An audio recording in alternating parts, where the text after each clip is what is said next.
There is a specific, terrifying morning where you wake up, and the heavy blanket of the world feels gone.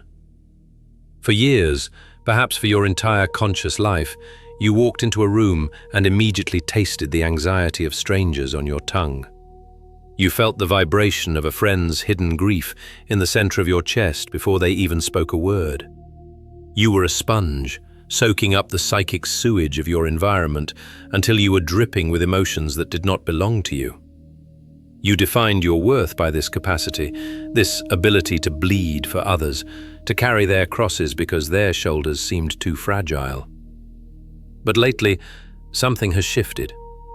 A friend comes to you with a crisis, the same crisis they have repeated for a decade, and instead of your usual warmth, instead of that desperate, clawing urge to fix, to heal, to save, you feel a cold, metallic silence. You look at them, and you feel nothing. Panic sets in. You wonder if you are becoming a narcissist. You wonder if your heart has finally calcified into stone, turning you into the very monsters you spent a lifetime trying to understand. You analyze yourself in the mirror, searching for the crack in your psyche where the light leaked out. But whatever you think this is, whatever guilt is currently rotting in your gut because you didn't cry when you were supposed to, let me stop you. This is not apathy. This is not the death of your soul. This is what I call the Obsidian Gate. It is not a malfunction. It is a biological and spiritual failsafe. Carl Jung identified this phenomenon nearly a century ago, though he wrapped it in the dense language of alchemy and individuation. He warned that the unshielded psyche, the one that remains in a permanent state of participation mystique, a term he used to describe an unconscious identity with others, is doomed to be devoured. Jung believed that true empathy is not a state of merging, but a state of knowing. When you merge, you are drowning with the drowning man. When you know, you are standing on the shore, throwing a rope. What you are experiencing right now is not a loss of feeling, but the violent construction of that shore. To understand why this feels so surgical and cold, we must look at the machinery beneath the metaphor. Modern neuroscience has finally caught up to Jung's intuition regarding the mirror neuron system. For the unhealed empath, these neurons are not just active, they are hyperactive, firing in a chronic state of sympathetic resonance. Your brain, specifically the anterior insula and the anterior cingulate cortex, has been simulating the pain of others as if it were actual physical damage to your own body. For years, you have been living in a flood of cortisol, your nervous system treating your mother's disappointment or your partner's stress as a saber-toothed tiger in the room. The brain, however, is an efficiency engine. It cannot sustain high-alert survival mode indefinitely without structural damage. The sudden coldness you feel is the prefrontal cortex finally stepping in to execute a hard override. It is dampening the signal. You are entering a phase of neuro-preservation. The guilt you feel is simply the ghost of your old neural pathways trying to fire in the old patterns. But the machinery has changed. You are no longer wired to be a martyr. Jung often spoke of the shadow, the repository of everything we deny in ourselves. For the empath, the shadow is not just rage or selfishness. The shadow is self-preservation. You have repressed your own survival instinct for so long that when it finally erupts, it feels alien. It feels dangerous.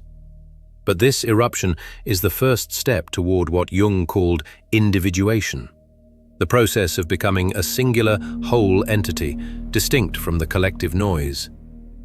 Consider the case of a patient we shall call Elias.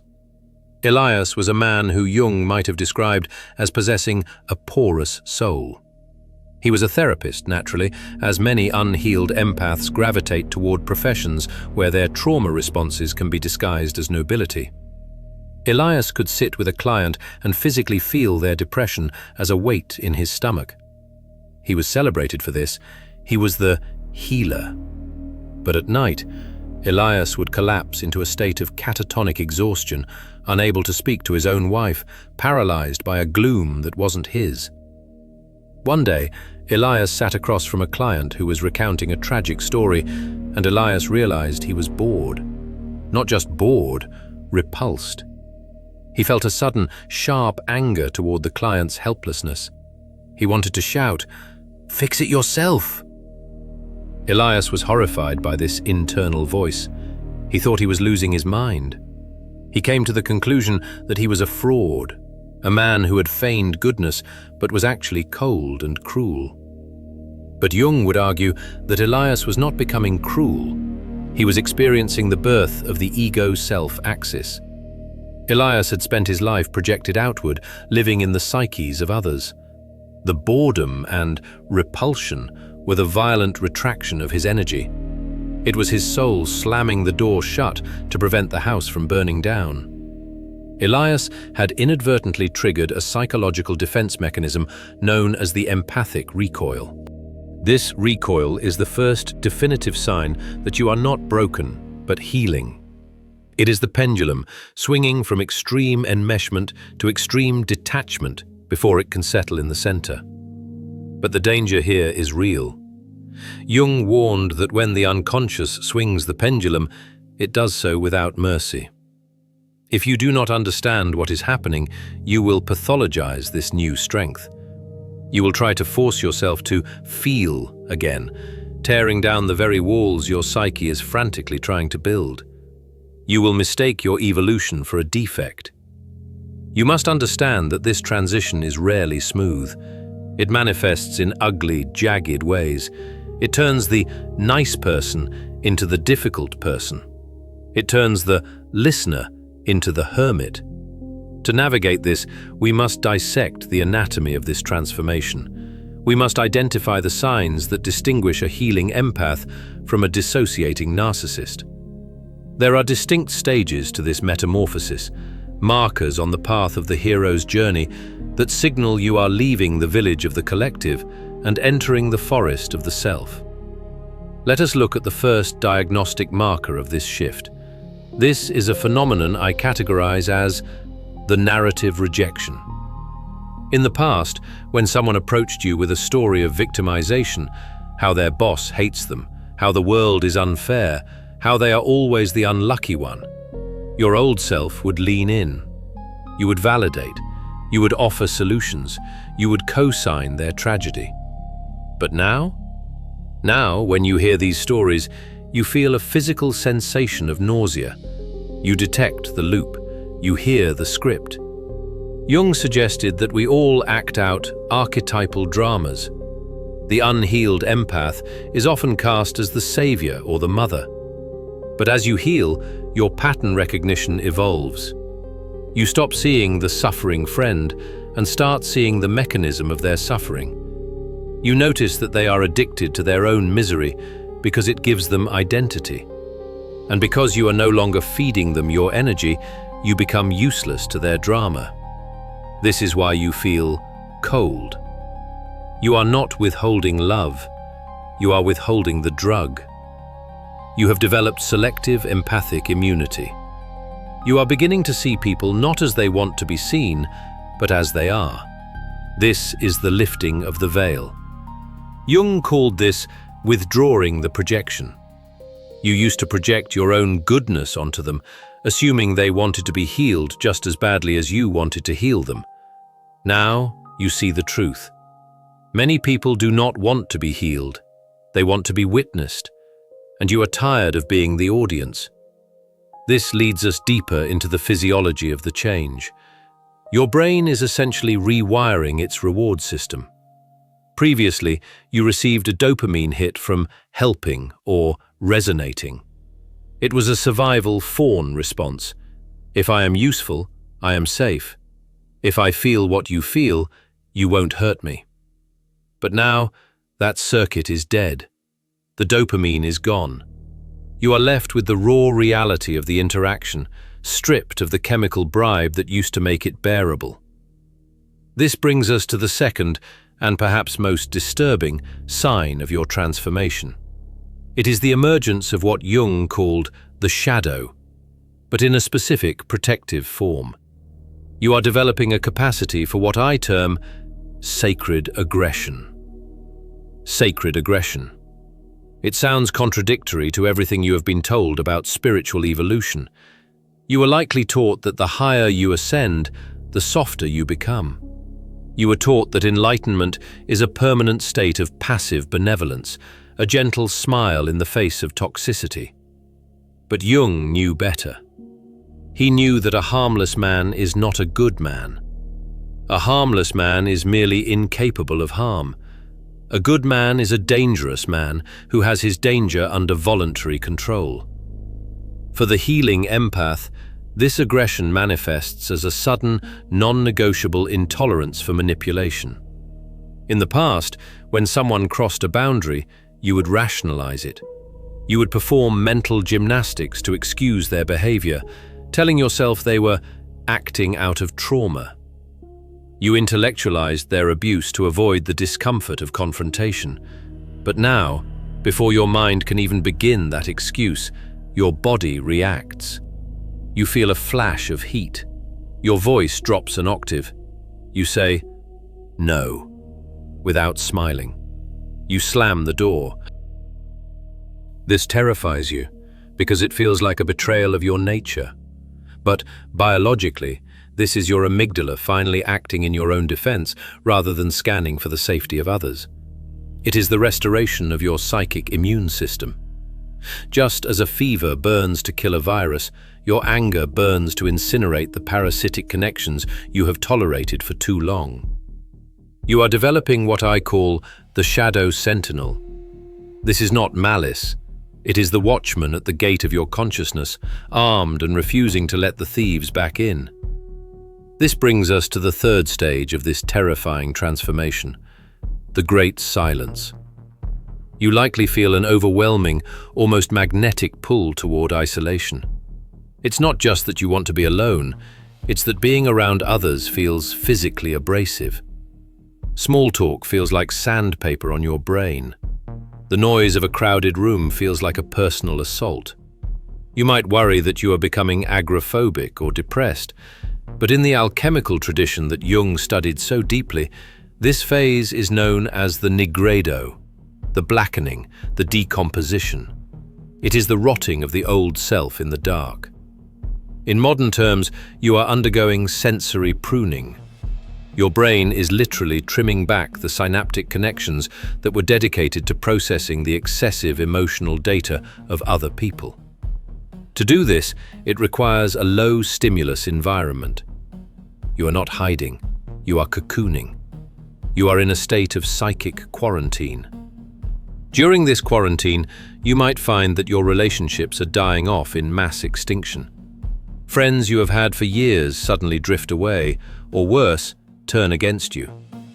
This is painful, but it is not accidental. It is a frequency mismatch. You see, for years you served a specific utility in their lives. You were the waste management system for their emotions. You were the designated carrier of their shadow. Now that you have closed the Obsidian Gate, now that you have stopped accepting their garbage, the contract is void. They are not rejecting you. They are rejecting the fact that you are no longer a convenient dumping ground. This is the most dangerous point in the process. The loneliness of the quarantine can be crushing. The silence is loud.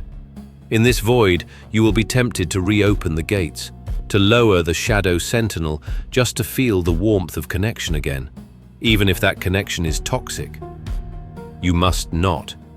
This void is not empty. It is pregnant. It is the space where your true self is knitting itself together.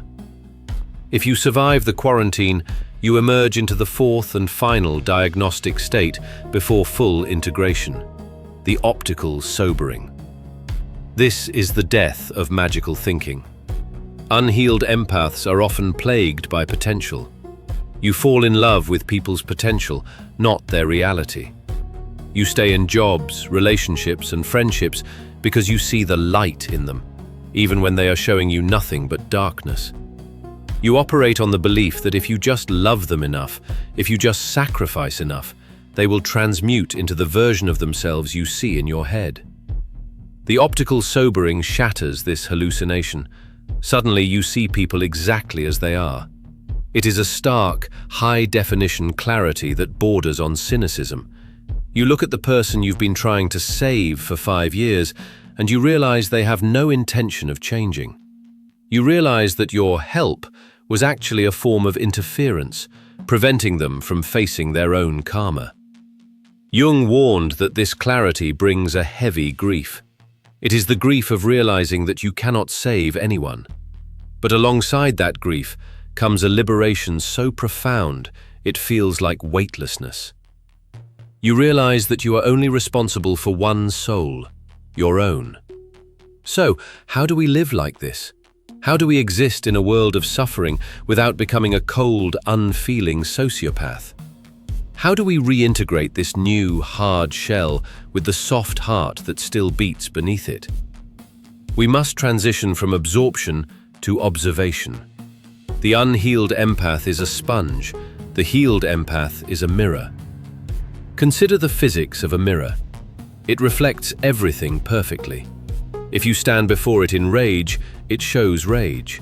If you stand before it in joy, it shows joy. It offers total understanding of the image before it.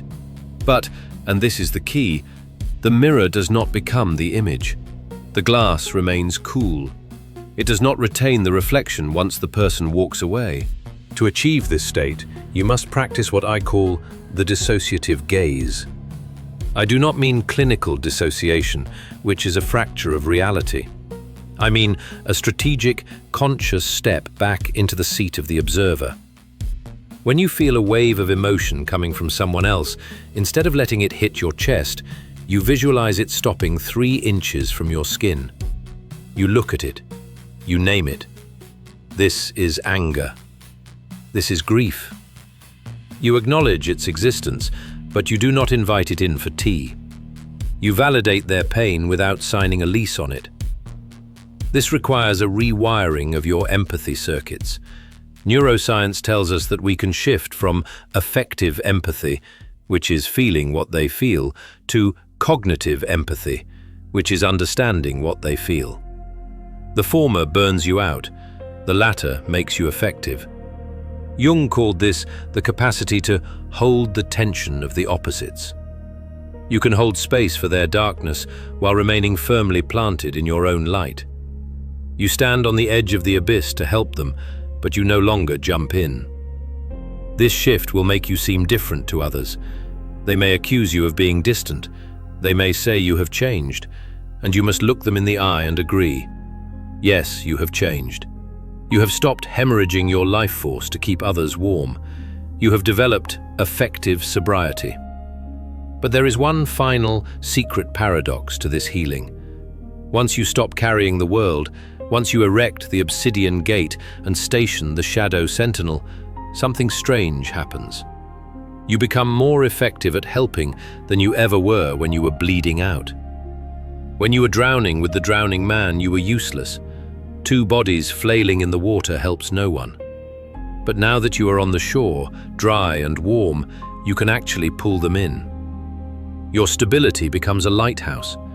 People will start to come to you not to dump their trauma, but to seek your clarity. They will sense that you are no longer a participant in the chaos, but a master of it. This is the ultimate goal of individuation. It is not to leave the world behind, but to return to it with a sturdy back. You are no longer the victim of your sensitivity, you are the architect of it. However, be warned, the world does not like free people. The collective unconscious exerts a gravitational pull, always trying to drag the individual back into the herd, back into the shared misery, back into the sleep of the unexamined life. You will be tested. The guilt will return in waves, whispering that you are selfish, that you are arrogant, that you are abandoning your duty. When those whispers come, remember this. The greatest service you can do for humanity is not to suffer with it, but to show it that healing is possible. By refusing to participate in the contagion of unconscious emotion, you break the chain. You become a circuit breaker in a system that is overheating. The path of the healed empath is not a path of roses. It is a path of high-altitude oxygen. The air is thin, The view is stark. It is lonely at the summit of your own sovereignty. But for the first time in your life, the lungs breathing that air are your own. The heart beating in your chest is pumping your own blood, not the runoff of 1,000 strangers. You have walked through the fire of over-feeling and emerged not as ash, but as diamond. You have integrated the shadow. You have accepted the burden of the self. Do not apologize for your armor. It was forged in the fires of an empathy that almost killed you. Wear it. Use it. And from behind the safety of that obsidian gate, you can finally, truly love. See you in the next dimension.